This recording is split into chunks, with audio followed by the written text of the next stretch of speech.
What's going on, guys? It's Jubaka here, and today I'm going to be bringing you a tutorial on how to use OBS. Now, just move this out of the way. That's actually the file for the video that I'm recording. So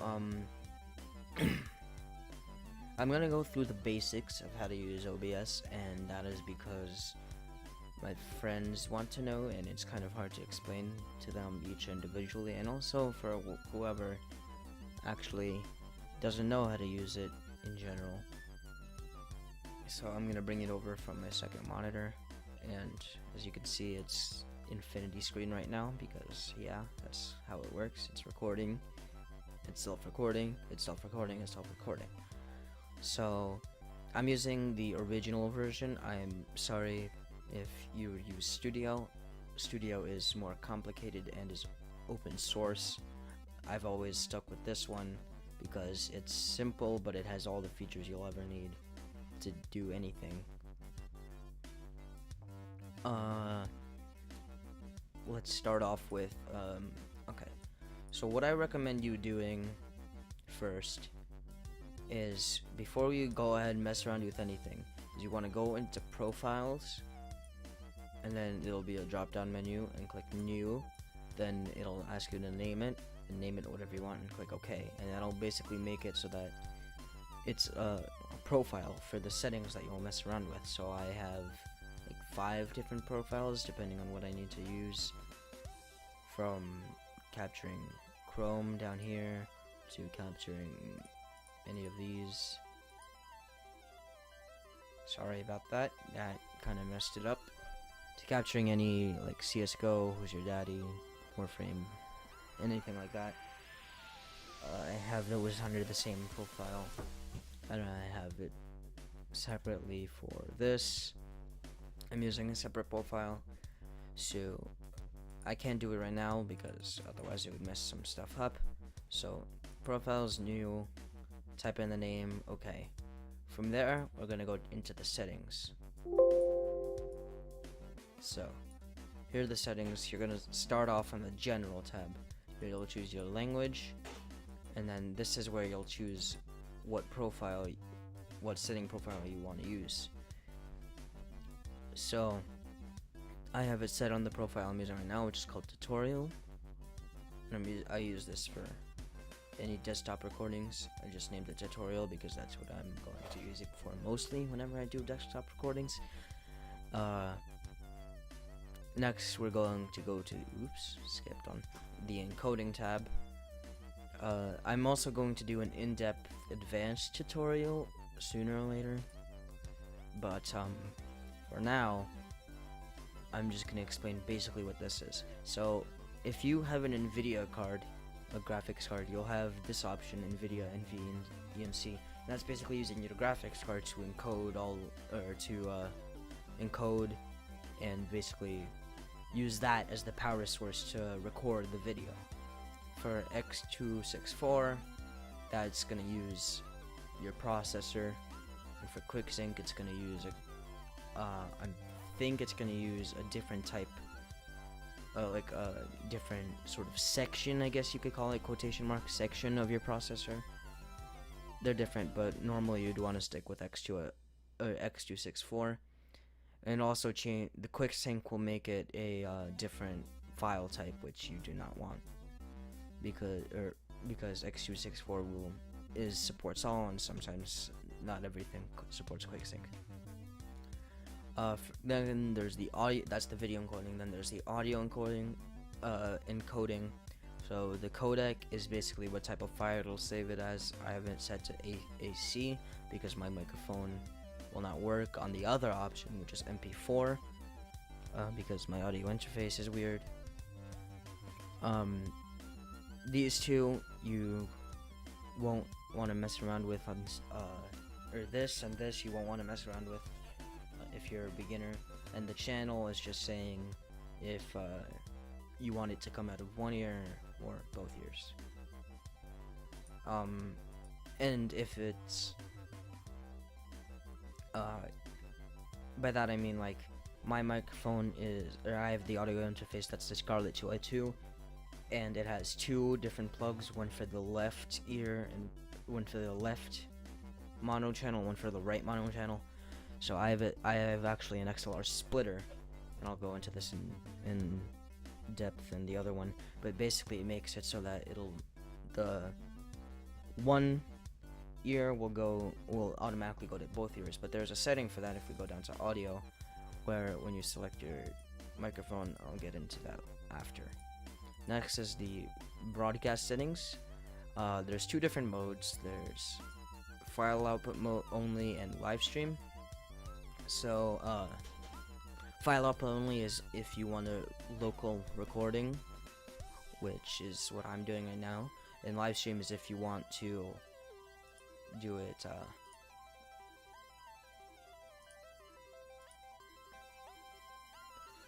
live stream is if you want to stream it to Twitch or YouTube or anything like that.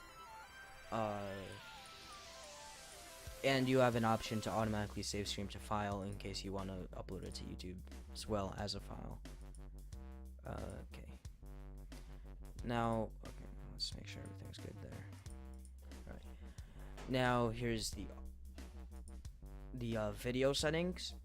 The video adapter is what graphics card you want to use. So I have a discrete graphics card, which is the GTX 1070. But if you don't, you'll have something else. If you don't have a discrete graphics card, you'll have Intel built-in HD graphics, or I don't know if AMD does that because I don't use AMD. Then you'll have the base resolution section, where you will get the option to do custom and set your aspect ratio, and then you don't set your aspect ratio, but you type in what resolution you want and it'll tell you what aspect ratio it is. Normally you want to go with 4:3 or 16:9 is HD, and then 21:9 is ultra wide, but 16:9 is the basic for HD. And monitor will just set it so that it'll record the automatic resolution of your monitor, which for me is 1920 by 1080p, so it doesn't matter either way. Now the resolution downscale it allows you to downscale. It allows you to compress the bigger resolution, which is 1920 by 1080p for me, into something that's lower, like 1536 by 864 or 1280 by 720, which is another popular one. And basically that makes it so that all the pixels that it's recording will be compressed, so it won't be as noticeable, but it will be lesser quality. Then there's the filter, which bilinear is what it's automatically set to, which is the fastest setting, and I use that whenever I'm playing a high performance game or something that's low performance or doesn't need anything at all, in which case it'll do just fine. Then there's the next one, which is I don't remember at all, but then it's like medium quality and then highest quality, and again, depending on how good your computer is, it will lag it out if it's higher quality than if it is the fastest.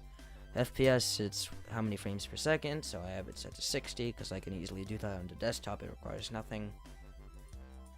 Now it's the audio tab. Let's get to here. You could set what speakers or headphones the computer sound will come out and this program will record. So I have it set to my Logitech G933 headset, but I can set it to my Focusrite, my audio interface output, and any speakers that I have plugged in otherwise. Now the microphone / auxiliary audio device is where you choose what microphone you want. So I can choose my microphone in my headset, my microphone from my face cam, or microphone from FaceRig, which I don't need. But and yeah, it'll just it's what will record your voice, which is what the microphone is. So then there's two settings underneath it. The show only connected devices will only show devices that are connected to your computer currently. If I uncheck that, we'll have a bit more because some of them aren't actually being used, as you can see. Enforced microphone to auxiliary to microphone auxiliary to mono will basically make it so that if you have an audio interface like me and it doesn't automatically record stereo without a splitter, you can make it so that it will force the recording to only one channel and convert it to stereo as it goes. So I have it selected anyway because my microphone is naturally mono, so it'll sound better than if I just rely on the XLR splitter. So yeah, that's that. We don't need to get into that too much because there's a push to talk delay, which if you go into Hotkeys and you have a push to talk button, it'll make it so that it'll be 200 milliseconds before, or whatever amount you have before the audio will actually, or the microphone will actually, or the recording will actually pick up what you're talking, what you're speaking into your microphone. The desktop boost is a multiple. It'll make it so that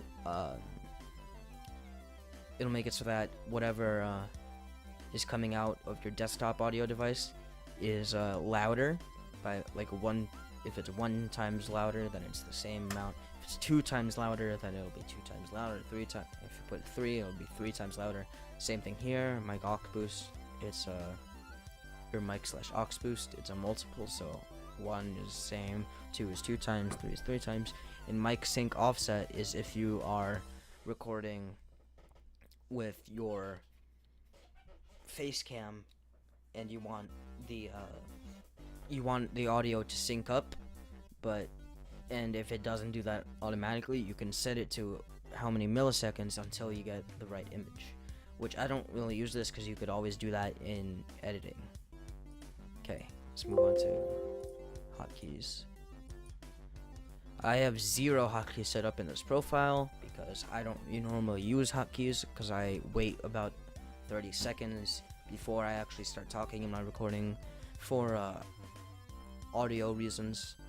It's a thing in Audacity you can do, and I don't know if I will show that in this tutorial. Probably not, because this is only focusing on OBS, but if you guys want me to do an Audacity tutorial, I'll do that too. So audio, it'll say use push to talk. If it'll allow you to use 2 push to talk buttons in case you forget one. Then mute / unmute mic is the same thing, except and stuff like that. Mute / unmute desktop will make it so that you won't hear it, or it won't record your desktop audio. Next thing is the broadcast start stream, stop stream. It's all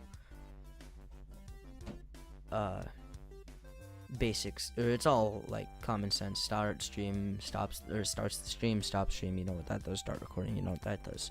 Start replay buffer, stop replay buffer, save replay buffer. You don't really need that unless you want to. It's not something I mess around with. If you go back into where is it? It's in Encoding. You have the buffer, and if you go to broadcast settings, it'll replay buffer path. You could set that up if you want to. That's more advanced and I won't be including it in this tutorial. Here's the advanced tab. The only thing I'm going to be mentioning this is if you have multiple cores or multiple threads in your computer processor, in your CPU, you will want to have this checked. Otherwise, it will only use 1 core, 1 thread, and make it so that it will lag the hell, because it will not be using all of your CPU, and that will either cause performance issues or not even, I don't know what I'm going on about. Just don't, make sure you have this checked. Even if you don't have multiple threads, have this checked anyway. It'll still use everything instead of only some stuff. And also for the video is another thing. If you're using the NVENC preset, it will have this tab down here that says that has the preset. So automatic it'll choose whatever it thinks is the best for you. High quality, which is what I have, will make it so that the video looks good. High performance will cut the quality but improve performance. Blu-ray disc is obviously higher, is the highest quality you could possibly have. Low latency is if you're streaming and you don't want it to be too far behind, and you don't want it to buffer that much, you will want to use that. High performance, low latency is the combination of these two. It will cut the quality and make it low latency. High quality, low latency is a combination of this and this. Obviously, lossless will make it so that you will lose no quality whatsoever and will record directly the native quality of it, the native definition. And high performance lossless will make it so that it loses no performance, or the least amount of performance whatsoever. And NV default, I don't use that, so I wouldn't know. And QuickSync encoder this is why I'd prefer you not to use, or tell you guys not to use QuickSync, because it is more complicated, and it is you'll have to know what you're doing and everything about your programs, your editing programs, and everything about YouTube, what file it supports and everything like that. This stuff is all plugins. So microphone noise gate is the one that I want to talk about here, and I'll basically make it so that I have it disabled because it doesn't really bother me, but it'll basically make it, if you lower this and heighten this, it'll basically make it so that if you go lower than whatever this is at, if you go lower than down here, it will cut off and it will not record what you're saying. And if it goes any higher than here, it will cut off and not record what you're saying. Now, I'll go into this in the advanced tutorial, because there is a way to get a good noise profile, and so it'll cut out any background noise. Like, I know you might have heard me closing and opening my drawers, and that's just like a nervous habit that I do. Sorry about that. But that's pretty much it for all the settings.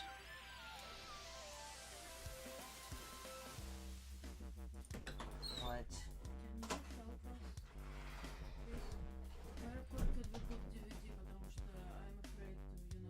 Both the PS3 and the Xbox support DVDs. Yeah, I know, but last time we put DVD in PS3 and after that it stopped playing disc, so я боюсь.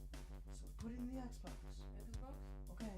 Yes? Scrubs is in there. I was gonna take it out anyway. Go ahead.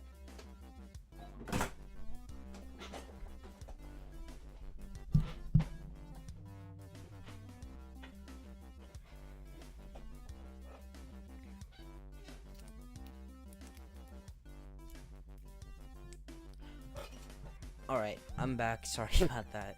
Had a little bit of an interruption, but other than that, that's all good. My mom's trying to find my cat. So, if that's any background noise, sorry about that. Try to get rid of it as much as possible, but... Alright. Now that you've set up your settings and your profiles, we're gonna get into the scenes, which, as you can see, I'm recording the desktop scene. So you're gonna, for whatever you're gonna want to record, you're gonna add scene and name it what you want. So I'm gonna name it that. We'll delete it after this. Now, obviously it's a black screen right now, and no, it's not, because if I switch to this, it is recording, but it's not recording my desktop anymore, because I switched the scenes and I have nothing on this scene. So let me switch back. So as you can see, that happens. So when you create your scene, you're gonna want to go into the sources, right click, click add, and then you have different options here. You have window capture, which will record a certain window that you have open. Like I can do this and make it record Skype, which is on my second monitor right now. I can do monitor capture, which is what I have here, and it basically records my entire monitor and whatever I have on it. An image is basically you put an image in it. So if you want to like put a stream overlay, if you're streaming, click browse and like get your PNG of your overlay, and then you'll position it by clicking edit scene, and it'll open up some red bars. I can't do it on monitor capture because it's a full resolution. Image slideshow is it makes it multiple images that show up. Text, it makes text. Clr Browser is if you want to use a specific, like if you want to have like a subscriber notification when you're streaming, or a following notification when you're streaming on Twitch or something like that. Video capture device is basically if you have an external thing like a webcam or something like that that you want to record. And game capture, it will capture games. So yeah, it looks like this, and you'll find your game. And I've noted, and don't try to do it with anything else, because most of the time it won't work. It means. So this was all that's basically you need to know if you want to start making some good recordings. And after this, what you'll do is you'll click stop recording, or your hotkey, or stop streaming or something like that. You'll click that, stop recording. It'll save to wherever you put it, which is, for me, is on my desktop. If I can drag it to here, this is it. Put it in your editing program, and there you go. It's done from there. Thank you everybody for watching. Hope you learned something from this. If you need any help, remember, ask on the forums, ask me, or look something up on YouTube.